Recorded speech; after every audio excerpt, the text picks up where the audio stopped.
Behind-the-scenes photo, Armadillo. The crew at Gun Interactive were able to recreate the film's opening shot of an armadillo when executive producer Ismael Vicens and brand strategy lead Matthew Zepp started their long drive back from one of their production trips to Texas. They noticed a dead armadillo on the side of the road. They quickly pulled off to the side of the road, dodging traffic at highway speeds, and snapped as many pictures as they could. They knew that this was completely unsafe, but they just couldn't pass up on the opportunity to get this shot.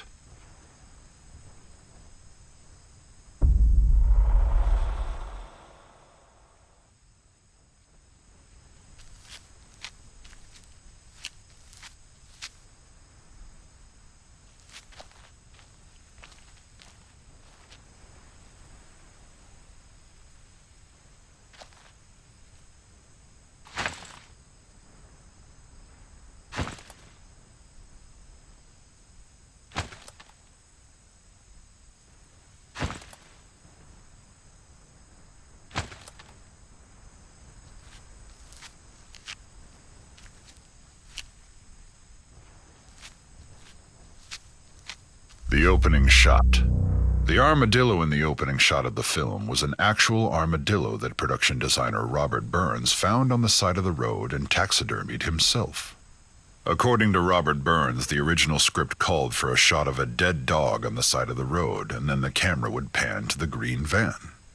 After further thought, Tobe Hooper felt a dog was too domesticated to show in that light and deemed it too horrible for audiences. This is when an armadillo was decided to be their best bet, as it fit as a symbol for Texas. Robert Burns then found a dead armadillo on the side of the road and took it home himself to taxidermy the animal. This is how the opening shot of the film was born.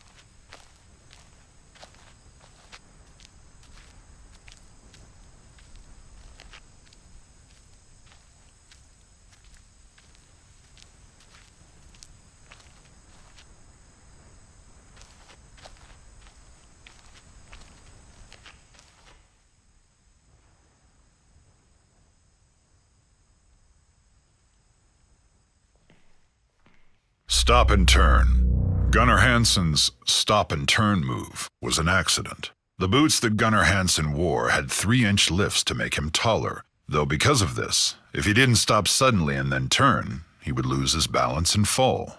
The weight of the chainsaw also impacted his movements due to its sheer weight. So after falling on the first take, Gunnar stopped, turned, and one of Leatherface's signature moves was born. Kim Henkel would call it the Keystone move. The shot of his signature move was recreated in the unrated gameplay trailer of our game.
Booty shorts. A lot of shots were set up on the fly during principal photography by Daniel Pearl and Toby Hooper. One such shot, that Hooper would years later call the best shot in the film, was no exception. That shot, of course, being the iconic shot of Pam approaching the family house. Cinematographer Daniel Pearl was laying flat on a dolly with the camera tilted up. The goal of the shot was to make the house appear bigger and bigger in the frame as Pam approached it.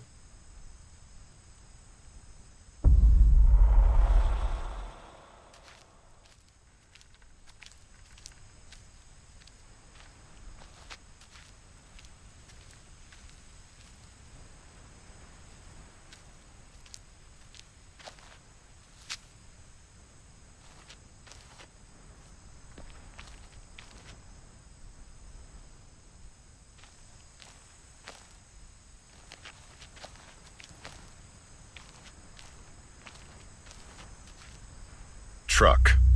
For the film, Gunnar Hansen found Leatherface's voice while driving in Austin, Texas. I remember exactly where I was. I had just turned south on Rio Grande from 19th Street, just south of the university. In a once elegant neighborhood of multi-story houses slowly being transformed into funky offices for lawyers and architects, from somewhere deep inside, I let out a piercing, agonizing howl. A big howl. I had to stop the car. The hair was standing up on my neck and arms. An unpleasant tingle ran down my spine. I was frightened. I drove home and went to bed, pulling the covers over my head. I don't ever want to make that sound again.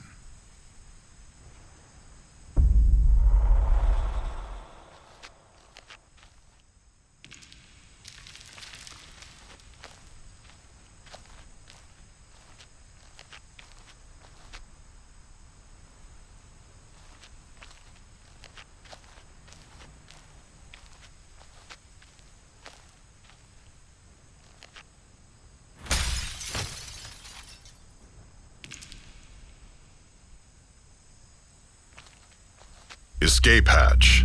When Sally, Marilyn Burns, escapes by jumping out the window, the glass was actually breakaway sugar glass, made by Bob Burns and Mary Church. In fact, Mary did the stunt of jumping out the window. A mattress and some empty boxes were placed outside the window for her to land on, but setting up the shot took a long time. With the humidity of the Texas summer, the breakaway glass began to dissolve. When I went through it, I was like a glass woman because now I had little particles stuck all over me because the stuff was wet, Mary said. If they'd waited probably another 45 minutes, I don't know if there'd been any glass in those windows.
Fake hammer, real impact.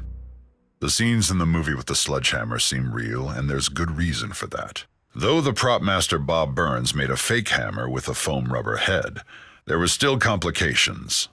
Leatherface actor Gunnar Hansen recalled hitting actor William Vale while filming Kirk's death scene. I was completely charged up on adrenaline, skittishly hopping back and forth as if I were speeding. So when Bill tripped and I stepped out of the shadows, I actually hit him in the face with the sledgehammer. Fake or not, it left its mark. In the pivotal dinner scene, actor Marilyn Burns, who played Sally, was actually struck and bled. "I went to the bucket," said Burns, "and then Grandpa hit me over the head with the other prop that was a piece of steel, a sledgehammer. That hurt. That wasn't fake." As Hansen noted, some of the blood in Sally's hair is actually Marilyn's.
Chicken Nugget.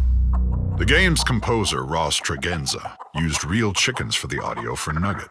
He luckily had a close friend and fellow composer that owned a farm with several chickens. The name Nugget was born from brand strategy lead Matthew Zepp.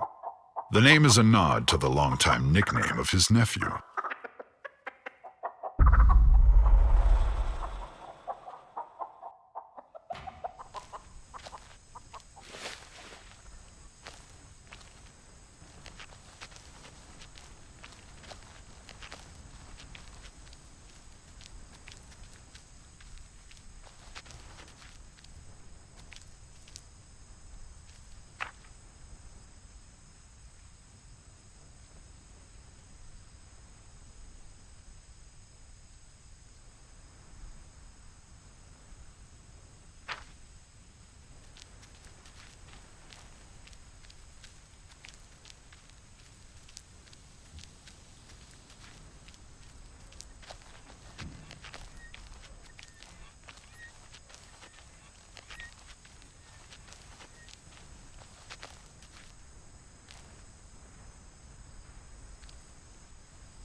Car. In one notable scene in the original film, the cook approaches the house and sees the hitchhiker. They have an altercation at the truck where the cook beats the hitchhiker with a broom handle and clearly shows off the relationship between the two characters. The reason that the scene works so well is that it's entirely real. Jim Sedow, the cook, was actually beating Ed Neal, the hitchhiker.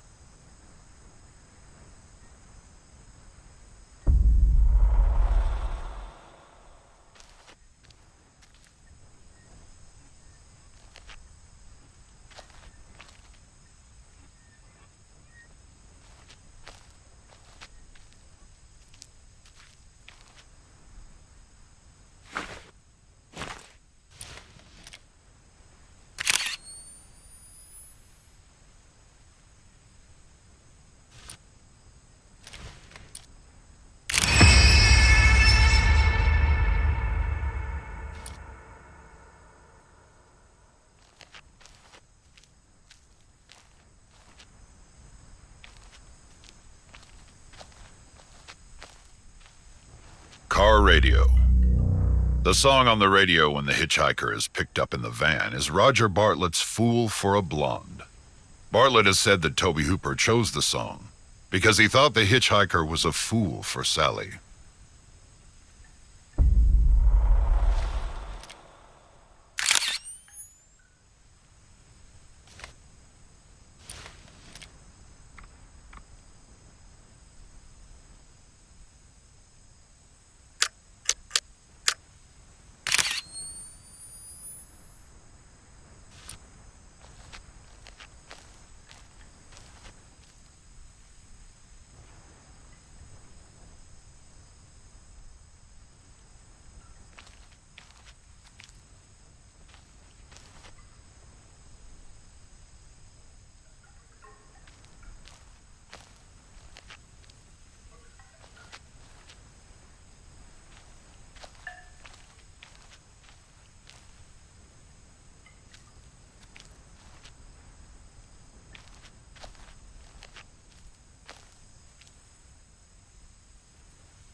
He really cut her. According to Gunnar Hansen, he really cut Marilyn Burns' finger in the infamous grandpa feeding scene. The prop knife, designed to pump out fake blood, wouldn't work after several takes. Finally, when no one was looking, Gunnar Hansen removed the tape from the knife that made it dull and really cut Marilyn's finger. Knowing this, that would mean that actor John Dugan, Grandpa, sucked on the actual blood of Marilyn Burns.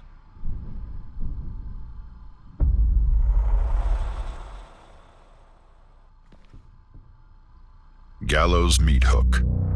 After speaking with the MPAA and because of effect limitations, Tobe Hooper and Kim Henkel made the decision to do the meat hooking scene without blood or gore.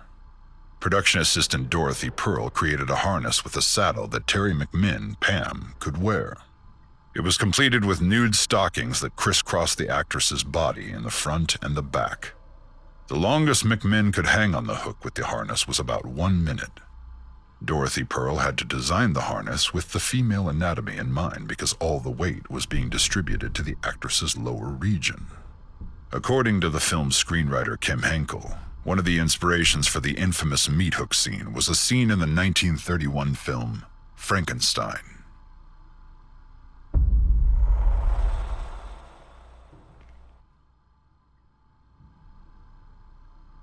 Kim and Tobe before Texas. Kim Henkel and Tobe Hooper met during the filming of Hooper's 1969 film Eggshells. 4 years later, they would go on to create the production company Vortex Inc. and co-create the Texas Chainsaw Massacre. Another Texas Chainsaw actor was also part of the Eggshells cast. Alan Danziger, better known as Jerry to Chainsaw fans, co-starred in the earlier film.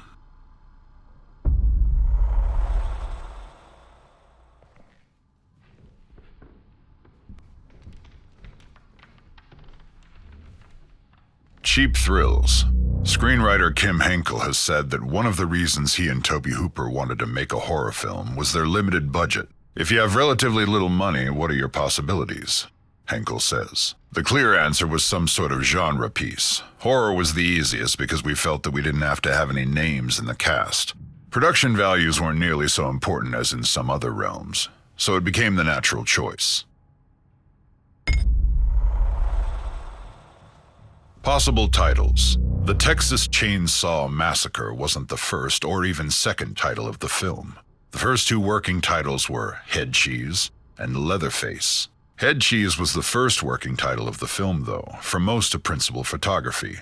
Leatherface was the working title until late into production when it was finally given the official title of The Texas Chainsaw Massacre. Kim Henkel and Tobe Hooper intended for the title to be spelled Chainsaw. But once the press were sent information on the film, and when the original poster was produced, the spelling got twisted into chainsaw.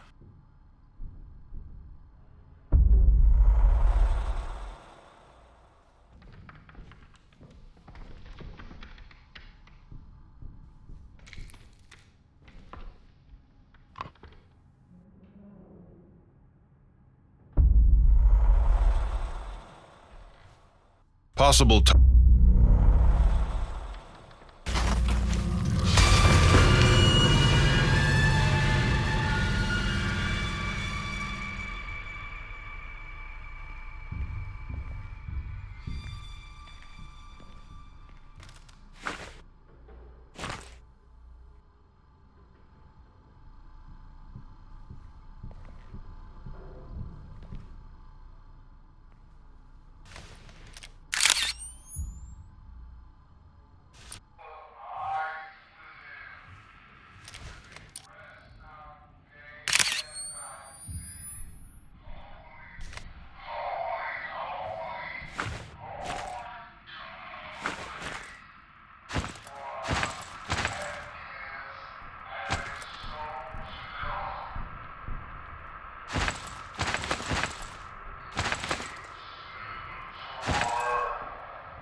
Makeup set. Gunnar Hansen shared a lot of praise for his fellow cast members. In the 40th anniversary Blu-ray release's audio commentary, Hansen notes that actor Jim Sedow, the cook, was probably the only actor in the movie who could look benign and then become extremely evil without any makeup.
Scaring a child. In the original movie shoot, the caterer, Sally Nicolau, was married to the location sound recordist, Ted Nicolau.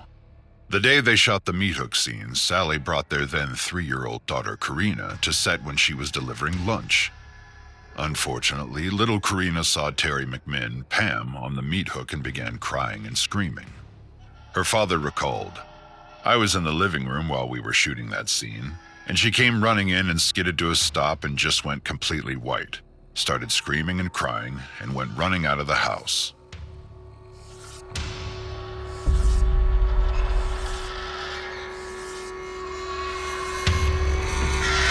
Genuine bone furnishings. The bones used for props were real animal bones found at a veterinarian boneyard and a cattle pasture. Art director Robert Burns led the charge of designing most of the bone props, like furniture and light fixtures.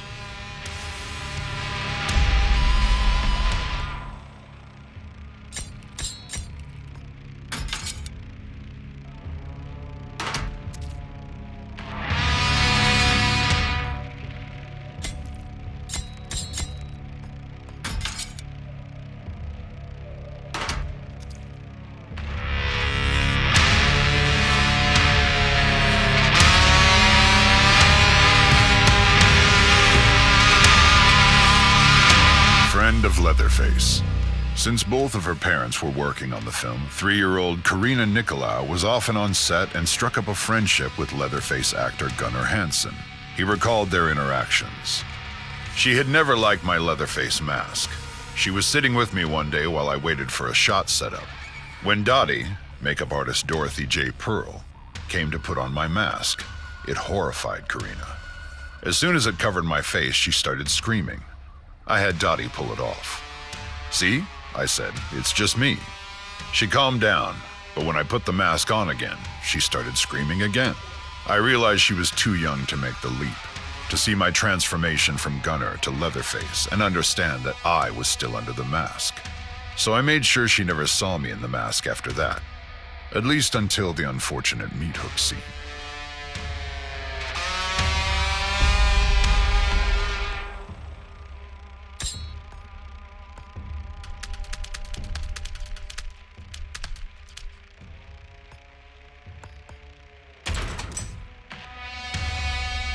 Ashtray.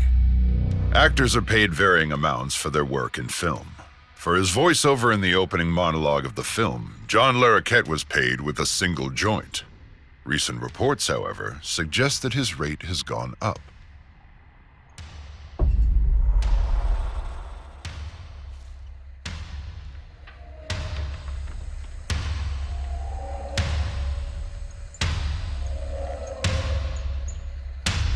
Preparing for the role. To prepare for the role of Leatherface, Gunnar Hansen went to Austin State School, which was a 95-acre residential and training facility for adults with developmental disabilities. He was there several days to pick up the residents' mannerisms and how they walked and talked. It was important to Gunnar to portray the character authentically, without making a mockery of those who suffer from developmental disabilities. The Apprehension Engine. Gun Interactive's own Wes Keltner led the direction of music for the Texas Chainsaw Massacre game. One day, Wes was at home brainstorming, and in the background he had 2015's The Witch playing. He wasn't watching the film, but was more listening to it. The sounds and music in the film struck him as he was listening. He asked himself, what instruments are they using to make those unique sounds? It turned out, those sounds were created by an apprehension engine. Wes was able to track down Tony Dugan Smith, who makes roughly 6 of these instruments a year, and was informed that the apprehension engine took around 7 months to build. Wes then had the honor to have a meeting with film composer and creator of music for The Witch, Mark Corvin. It was at this meeting where Corvin said, "Forget everything you know about playing guitar and other instruments. Approach the apprehension engine like a child, and experience and discover." From there, the direction of sounds for the Texas Chainsaw Massacre game were born.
One outfit, 32 days.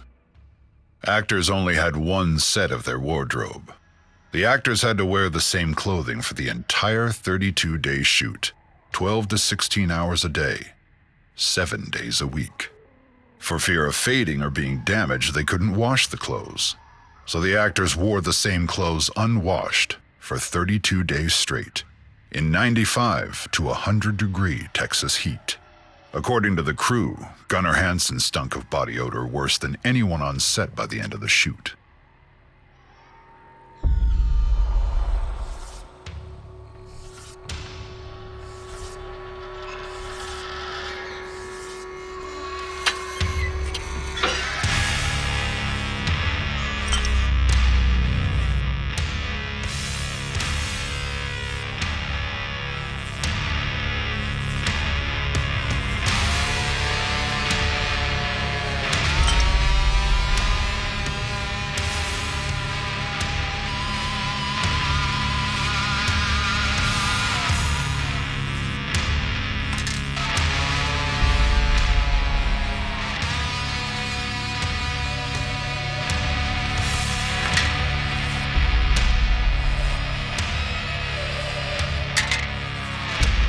News of the day.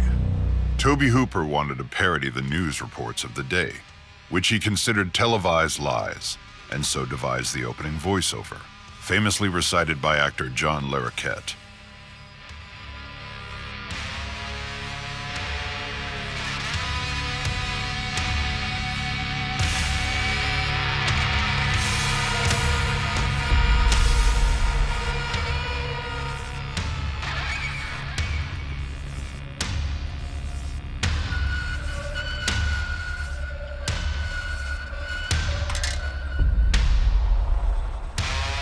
Family name. The family, has gone by several surnames throughout the course of the franchise. However, their original surname is Slaughter. Though never spoken in the movie, it can be seen in faint letters on the sign above the gas station, W.E. Slaughter Barbecue. According to Gunnar Hansen, art director Bob Burns made the sign. He said that Toby and Kim were mighty proud of coming up with We Slaughter.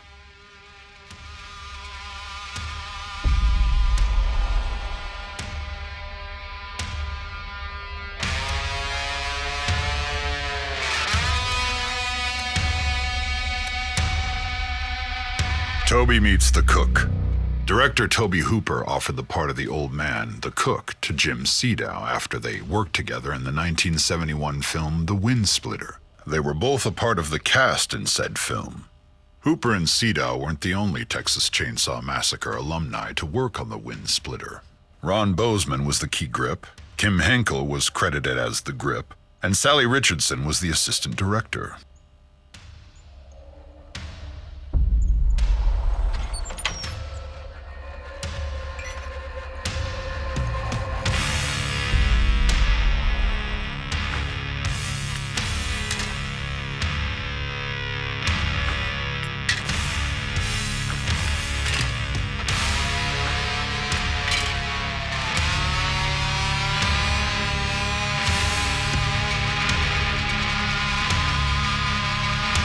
Toby meets the cook.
Hitchhiker's Pocket Knife. This weapon is a nod to everyone's favorite unlikable character, Franklin, from the 1974 film. According to creative director Ronnie Hobbs and designer Rob Fox, they knew the likelihood of Franklin ever appearing in the video game was slim to none, so this was their way of including him as a small Easter egg. Sissy's Straight Razor. After Kim Henkel and creative director Ronnie Hobbs finished designing Sissy's look and backstory, the only question left was what type of weapon would she carry. According to Kim's secret catalog of character concepts, he always envisioned Sissy wielding some type of straight razor, a small, portable weapon that could stay hidden until just the right time. It's petite and deadly, just like Sissy. It fit her personality perfectly. So even though The Hitchhiker carries it in the original 1974 film, it did in fact previously belong to Sissy. As far as what happened to her, or where Sissy is during the 1974 film, well, that's a story for another time.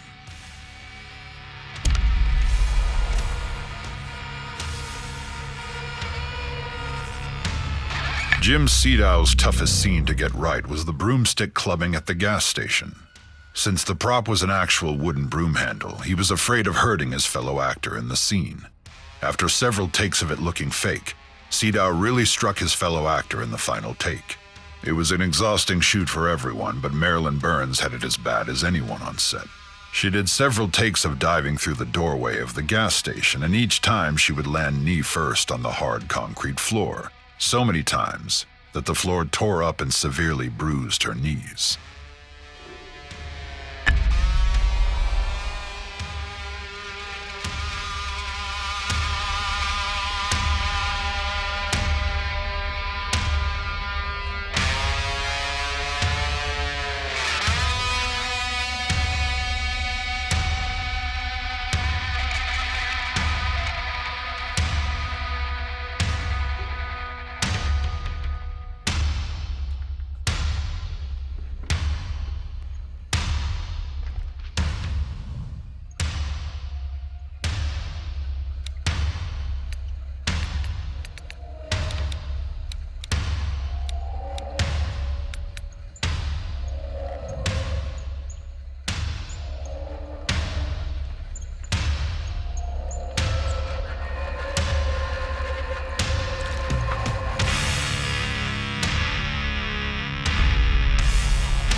Hitchhiker's Camera.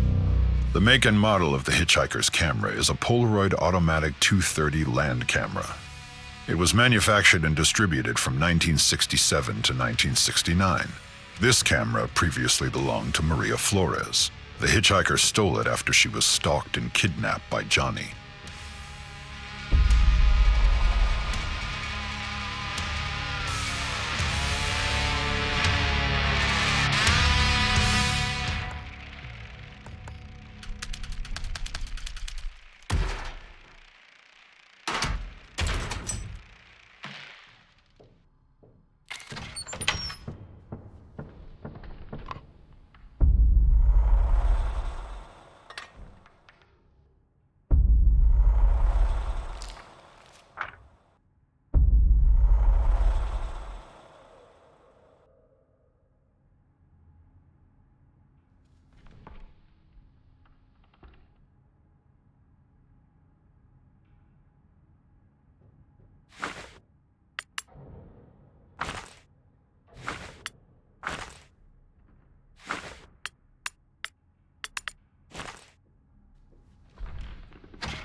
Makeup set.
The dinner scene. The infamous dinner scene was a long, trying shoot. Plastic surgeon W.E. Barnes created the makeup for Grandpa, and it took nearly 10 hours to apply to actor John Dugan. A lot of pieces and parts went into creating Grandpa's look. But because they were down to their last set of makeup parts, the crew had to shoot every scene involving Grandpa all in one day. The grueling shoot was one of the hottest days of the production, with temperatures over 100 degrees. The set windows were blacked out with black plastic in a house filled with cameras and lights that reached as high as 120 degrees inside. Because of the extreme heat on set, the food at the dinner table started to rot. The smell on set was ghastly for the entire cast and crew. All of the bones on the set were real, and combined with the lights that made them burn, released an unbearable smell. The combination of the stench with the extreme heat made a lot of the crew sick, and they'd take frequent trips outside to throw up. In the end, the brutal set brought a real rawness to the film. The shoot in total lasted nearly 32 hours for some of the crew.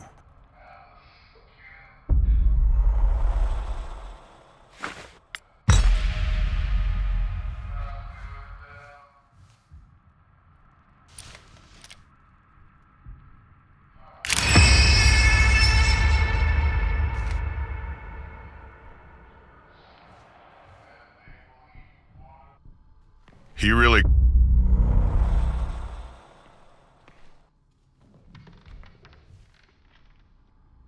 Possible...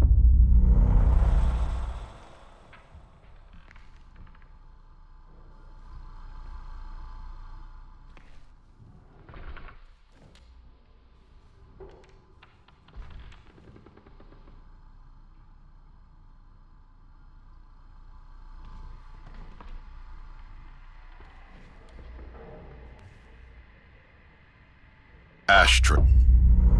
Friend. Prepare.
Hitchhiker's Camp.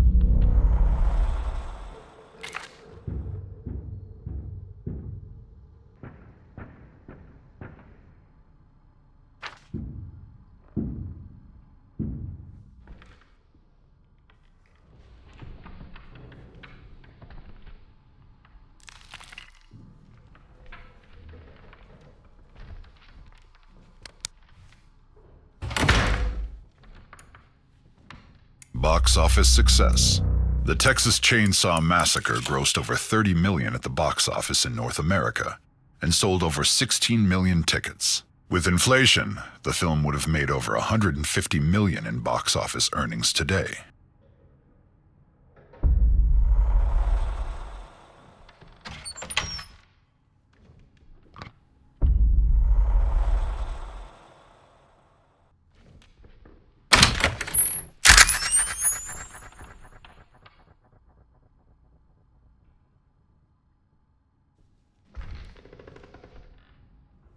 Spring of '73.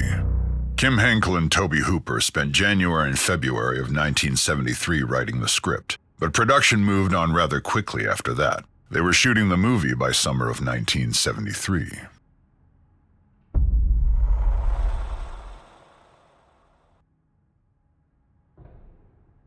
Production manager Ron Bozeman would go on to work on another film that featured cannibalism. In 1992, he won an Academy Award as a producer for The Silence of the Lambs.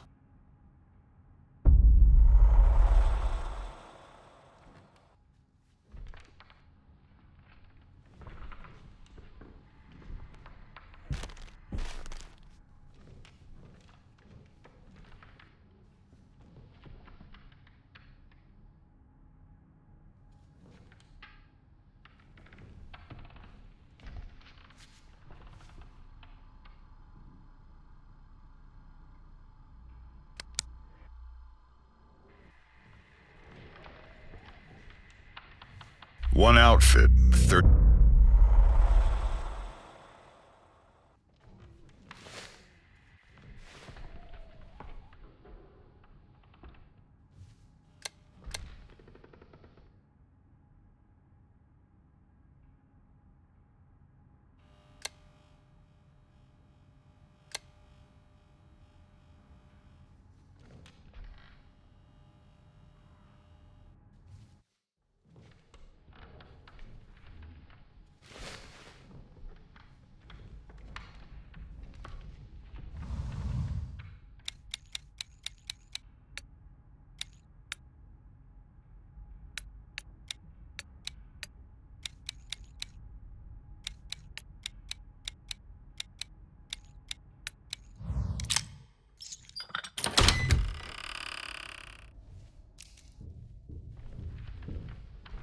Grandma's rocking chair. The remains of the mummified grandma, or even any mention of grandma, was not in the original script. Art director Bob Burns added her into the set to show that there were women in the family's history.